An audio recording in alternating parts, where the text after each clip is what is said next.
Hello नमस्कार जय हिंद। कल इंस्टीट्यूट ने ये कंफर्म कर दिया है कि examination date for CA final and CA intermediate is not going to be change. और इसमें कोई नाराज होने की बात नहीं है, कोई परेशान होने की बात नहीं है, क्योंकि जो भी इंस्टीट्यूट ने अनाउंस किया है वो सब स्टूडेंट को लागू होता है, सिर्फ आपको लागू नहीं होता है। और मेरा ये मानना है कि जब आपने सीए फाइनल मई 2024 के लिए प्रिपरेशन स्टार्ट किया था, तब आपके दिमाग में यही था कि examination will be in the month of May. और अभी भी मई मंथ में, इसका मतलब जो भी आपने प्लानिंग किया था मई मंथ के लिए किया था। हाँ, मैं ये मान सकता हूँ कि 16 मार्च में जब इंस्टीट्यूट का नोटिफिकेशन आया कि 19 मार्च में इंस्टीट्यूट रीशेड्यूल करेगा डेट को, तब एक माहौल बन चुका था कि इस बार एग्जामिनेशन पोस्टपोन हो जाएगा ड्यू टू इलेक्शन। पर ऐसा नहीं हुआ। करेक्ट, ये मैं मान सकता हूँ कि ये 4-5 दिन आपने ठीक से पढ़ाई नहीं की होगी, क्योंकि ऐसा होता है from student point of view कि जब कोई फैसला आने वाला होता है तो हम कंसंट्रेट नहीं कर पाते और कुछ हम पढ़ाई उस समय ठीक प्रकार से नहीं कर सकते। मैं मान सकता हूँ 4-5 दिन आपने ठीक से पढ़ाई नहीं की होगी। करेक्ट। तो हमारे लाइफ में कुछ लॉसेस होते ही है, तो लॉसेस हुआ है and we know that there are some abnormal losses in our books of account also. तो जो एबनॉर्मल लॉस होता है उसे हम कभी भी कॉस्ट प्राइस में इंक्लूड करते हैं, उस एबनॉर्मल लॉस को हम संगे संग प्रॉफिट एंड लॉस अकाउंट में चार्ज कर देते हैं। जो भी लॉस हुआ उसको राइट ऑफ कर दो अपने जीवन से। अब ये सोचो कि आगे क्या करना है, अब ये सोचो कि एग्जामिनेशन के लिए आपको क्या करना है, ये सोचना जरूरी है। मैं ये मानता हूँ कि अभी भी 40 दिन बाकी है और 40 दिन में कम से कम आप 15 आवर्स पर डे पढ़ाई कर सकते हो। अगर चाहो तो 15 घंटा पढ़ सकते हो, ना चाहो तो कुछ भी नहीं कर सकते। तो क्या सोच रहे हो, कैसे सोच रहे हो, उसके ऊपर सारा प्रिपरेशन आपका निर्भर होना चाहिए। तो अगर आप अभी भी 40 दिन के बारे में सोच रहे हो, चलो ठीक है, मानते हैं कि आपको एक महीना ज्यादा नहीं मिला पढ़ने के लिए, लेकिन नंबर ऑफ आवर्स को तो आप इंक्रीज कर सकते हो। तो अगर अभी आप 10 घंटे पढ़ते थे तो 15 घंटा पढ़ना स्टार्ट कर दो। और अगर दिन में 6 घंटा पढ़ो, 6 घंटा सोओगे, तो इसका मतलब ये नहीं है कि आपके जीवन में बहुत सारा बदलाव आने वाला। 6 घंटा सो के भी आप अच्छे से जीवन व्यतीत कर सकते हो। ये मानते हो कि नहीं मानते हो? तो कम सोना, कम टाइम वेस्ट करना, ज्यादा से ज्यादा पढ़ाई करना विथ फुल कंसंट्रेशन। तो अगर आप 15 घंटा पढ़ते हो एक दिन में, तो अभी भी आपके पास 600 आवर्स है। आपके पास सब्जेक्ट कितने, अगर आप दोनों ग्रुप लिखते हो तो आपके पास 6 सब्जेक्ट हैं। तो इसका मतलब 100 आवर्स पर सब्जेक्ट अभी भी है। मींस अगर आप दोनों ग्रुप लिख रहे हो तो एक बार फिर से रिवाइज कर सकते हो, एक बार सारे सब्जेक्ट को वापस से रिवाइज कर सकते हो इस 40 डेज में। तो ठीक है ना, आपने अभी तक तो पढ़ाई की होगी, ऐसा तो नहीं है कि आपने पढ़ाई नहीं किया, ऐसा तो नहीं है कि आपने बुक्स ही नहीं छुआ। करेक्ट ना। और अगर आप एक ही ग्रुप लिख रहे हो तो ऑफकोर्स आपके 600 आवर्स है, that is more than sufficient to crack group 1। Group 2 वालों के पास भी कम से कम समय, एक टाइम रिवीजन बहुत होता है। अगर आपने पहले पढ़ाई की हो तो एक टाइम बहुत होता है फिर से वापस से अपने कॉन्फिडेंस को बढ़ाने के लिए और एग्जाम में लिखने के लिए। I hope you are understanding. Correct. तो be motivated, be focused and जो भी हुआ उसको भूल जाइए, जो भी लॉसेस हुआ है उसको भूल जाइए। अब क्या करना है उसके बारे में सोचिए। The objective of today's video to give you the exam question paper pattern, ताकि आप कंसंट्रेट कर पाओ, ताकि आप ये समझ पाओ कि एग्जामिनेशन का रिक्वायरमेंट क्या है। आपको ये पता है कि इंस्टीट्यूट ने मॉक टेस्ट भी निकाल दिया था। मींस 16 मार्च के पहले तो उन्होंने मॉक टेस्ट भी लिखा दिया, मॉक टेस्ट भी इशू कर दिया था। इसका मतलब बहुत सारे स्टूडेंट ने मॉक टेस्ट लिखा है, और अगर आपने मॉक टेस्ट लिखा है इसका मतलब आप तैयार हो एग्जामिनेशन के लिए। इसका मतलब आप तैयार हो ना। तो मॉक टेस्ट अगर इंस्टीट्यूट ने 16 मार्च के पहले निकाला था, इसका मतलब यह है कि आपका एक बार का प्रिपरेशन हो चुका है। अगर एक बार का प्रिपरेशन हो चुका है तो ठीक है, if you are ready just write it. नहीं भी प्रिपेयर्ड, आपके पास बहुत समय है वापस से अपने आप को इस इस तरह से बनाने के लिए आप एग्जाम में लिख पाओ। तो 40 दिन बाकी है, 40 दिन में 600 आवर्स आपके पास कम से कम है, और उससे ज्यादा पढ़ाई कर सकते हो तो और भी ज्यादा आवर्स है। आवर्स के बारे में सोचिए, ये मत सोचिए कि एग्जाम पोस्टपोन क्यों नहीं हुआ, क्योंकि किसी के लिए भी एग्जाम पोस्टपोन नहीं हुआ है। अंडरस्टूड। तो today in this video will discuss the examination pattern, question paper pattern for CA final FR. Are you ready for discussion? क्या स्टार्ट कर दे डिस्कशन? करेक्ट। मैं इसलिए ये डिस्कशन कर रहा हूं क्योंकि अब आपको ये पता होना चाहिए कि एग्जाम का जो क्वेश्चन पेपर पैटर्न होगा वो कैसा होगा, ताकि अब आप फोकस कर पाओ only from examination point of view. Understood? Are we ready? Yes sir, we are ready. Yes sir. Let us start a discussion on that. Now coming to the question paper pattern. तो इस बार का जो mock test आया है उसके ऊपर हमारा ये पूरा डिस्कशन निर्भर है। So as per the mock test released by institute, we have understood that question paper will be divided in two parts. Part 1, Part 2. Part 2 will be of 30 marks. Part 2 will be of 70 marks. Part 1 में MCQ related questions होंगे, correct? And Part 2 में descriptive questions होगा. तो Part 1 will be of how many marks? 30 marks. Part 2 will be of 70 marks. Now coming to Part 1. Part 1 जैसे मैंने कहा कि it will be MCQ case study based question. Now as per mock test they will provide you 3 case study 1, 2 and 3.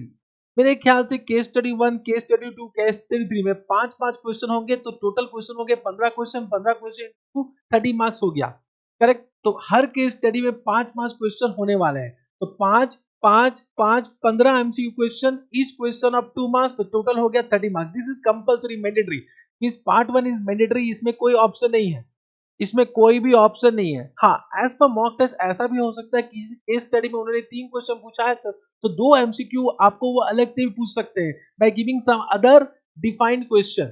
Understood, correct. बस overall there be how many MCQs, 15 MCQs of each 2 marks. तो बड़ा आसान है इसमें score करना, अगर आप conceptually strong हो तो 30 में 30 आप ला सकते हो। हाँ, कुछ question it will be calculation based, तो आपको कैलकुलेशन भी करना पड़ सकता है। Understood, have you understood? Yes sir. Now coming to part 2 descriptive question, तो यहाँ पे क्या करेंगे, they will provide you question number 1 to question number 6, question number 1 to question number 6, each of 14 marks, each of 14 marks, जिसमें question number 1 आपका mandatory होगा। तो question number 1 will be mandatory which will be of 14 marks, which will be one question of 14 marks. So question number 1 to question number 6, question number 1 will be mandatory, and out of question number 2 to question number 6 you need to do balance 4 question. तो question number 1 mandatory हो गया, 4 और question करना, total हो गया 5 question, 5 into 14 70 marks हो जाता है। तो एक क्वेश्चन आप ऑप्शन के रूप में छोड़ सकते हो, जो कि question number 2 to question number 6 होगा। इसका मतलब कहने से part 1 will be compulsory and part 2 का question number 1 will be also compulsory. इस बात को समझे ना, question number 1 will be only one question of 14 marks. मेरे ख्याल से ये जो क्वेश्चन नंबर 1 जो है वो या तो कंसोलिडेशन चैप्टर से होगा, या तो बिजनेस कॉम्बिनेशन चैप्टर से होगा, या तो फाइनेंशियल इंस्ट्रूमेंट चैप्टर से होगा, correct. Either of this 3 chapter से ये क्वेश्चन हो सकता है। मेरे ख्याल से जो मॉक टेस्ट था उसमें ये क्वेश्चन बिजनेस कॉम्बिनेशन से दिया गया था। Understood, correct. Now coming to question number 2 to question number 6, तो question number 2 will be having 2 part, 8 10 marks and 4 marks. One question will be of 10 marks, one question will be of 4 marks. Question number 3 will be also 2 part, one question will be of 8 marks, one question will be of 6 marks, total become 14 marks. Question number 4 will be also having 2 part, A and B, one question will be of 8 marks, one question will be of 6 marks as per the mock test whatever has been given by the institute. ये हो सकता है marks में कुछ परिवर्तन हो जाए, but there will be 2 part, total will be 14 marks. Can understood? From my point of view जो क्वेश्चन नंबर 2A होगा जो कि 10 मार्क्स का है, वो या तो अगर क्वेश्चन नंबर 1 कंसोलिडेशन चैप्टर से या बिजनेस कॉम्बिनेशन चैप्टर से, तो question number 2A financial instrument chapter से होगा, और वाइस वर्सा। अगर question number 1 financial instrument chapter से, तो क्वेश्चन नंबर 2 का जो A है वो कंसोलिडेशन या बिजनेस कॉम्बिनेशन से होगा। ये मेरा मानना है, ये मेरा एक्सपेक्टेशन है, करेक्ट ना।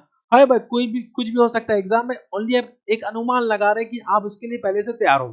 तो question number 2, question number 3, question 4 will have 2 part, total will be what 14 marks. Understood? Now और कौन से चैप्टर से क्वेश्चन आ सकता है वो तो एग्जाम में ही पता चलेगा, तो आप उसका अनुमान नहीं लगा सकते हो कि बाकी की जो पार्ट है उसमें कौन से चैप्टर से क्वेश्चन आने वाला है। Understood? Now coming to question 5 and question number 6, question 5 and 6 will have 3 part, ABC. Two question will be of 5 marks, one question will be 4 marks. So question of 5 and 6 में there will be 3 part, two question will be of 5 marks, one question will be of 4 marks. Total become 14 marks. जो question 5 का जो C होगा उसमें एक question 4 marks का theoretical question पूछा जाएगा। जो थ्योरेटिकल क्वेश्चन होगा वो या तो कॉन्सेप्चुअल फ्रेमवर्क चैप्टर से होगा, या तो introduction as introduction Ind AS introduction chapter से होगा। For example application of India's road map से क्वेश्चन पूछा जा सकता है, या तो अकाउंटिंग एंड टेक्नोलॉजी चैप्टर से होगा जो कि नया चैप्टर इंट्रोड्यूस हुआ है, करेक्ट ना। अब यहाँ पर जो क्वेश्चन नंबर 5 का जो सी होगा, जो थ्योरेटिकल क्वेश्चन होगा, उसमें वो क्या करेंगे, 2 थ्योरेटिकल क्वेश्चन देंगे, आपको उसमें से एक ऑप्ट करना है। तो अगर सपोज कि उन्होंने कॉन्सेप्चुअल फ्रेमवर्क से पूछा है और अकाउंटिंग टेक्नोलॉजी से पूछा है, तो उस दोनों में से आपको एक करके आना है। तो यहाँ पर आप स्मार्ट वर्क कर सकते हो कि या तो आप कॉन्सेप्चुअल फ्रेमवर्क पढ़िए या तो आप अकाउंटिंग टेक्नोलॉजी अच्छे से कीजिए, दोनों भी अच्छे करके जा सकते हो। लेकिन अगर आपके पास टाइम नहीं है तो कॉन्सेप्चुअल फ्रेमवर्क चैप्टर को आप अच्छे से कर लो या अकाउंटिंग एंड टेक्नोलॉजी चैप्टर को अच्छे से कर लो। दोनों में से एक क्वेश्चन आपको एग्जाम में करना है। अंडरस्टूड? हाँ, इंडियस इंट्रोडक्शन का जो चैप्टर है वो आप अच्छे तरह से करके जाना, बड़ा आसान से चैप्टर, उसको आप कभी भी स्किप मत करके जाना। हो सकता है इस बार एग्जाम में उससे भी क्वेश्चन आने की संभावना है। अगर उससे क्वेश्चन आता है तो 100% you can score 4 out of 4। Understood? Correct.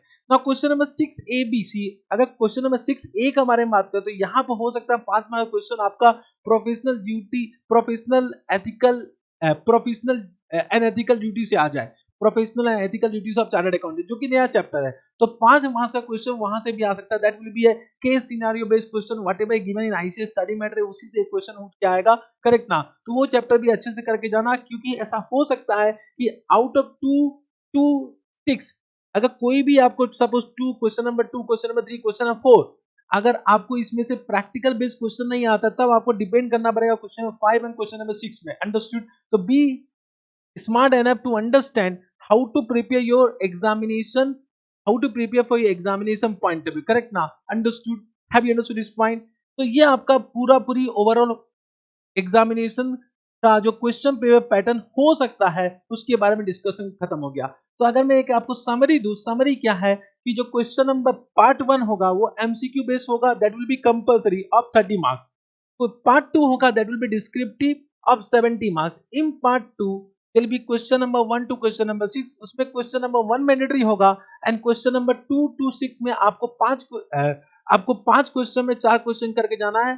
तो दैट विल बी आप एक क्वेश्चन कोई भी अपने हिसाब से छोड़ सकते हो, लीव कर सकते हो, ऑप्ट आउट कर सकते हो। Understood? I hope this discussion will help you for the preparation. And फिर से मैं आपको कहता हूं जो हो चुका है उसको भूल जाइए। अब ये सोचिए कि 40 दिन में क्या आप कर सकते हो, कैसा परफॉर्मेंस कर सकते हो। सारे स्टूडेंट एक ही जगह खड़े हैं, सारे स्टूडेंट एक ही कोर्ट में हैं, आपको एक ही गेम खेलना है। जो अपने इमोशंस को कंट्रोल कर लेगा, जो अपने अपने विचार को पॉजिटिव रखेगा, वो सक्सेसफुल होगा।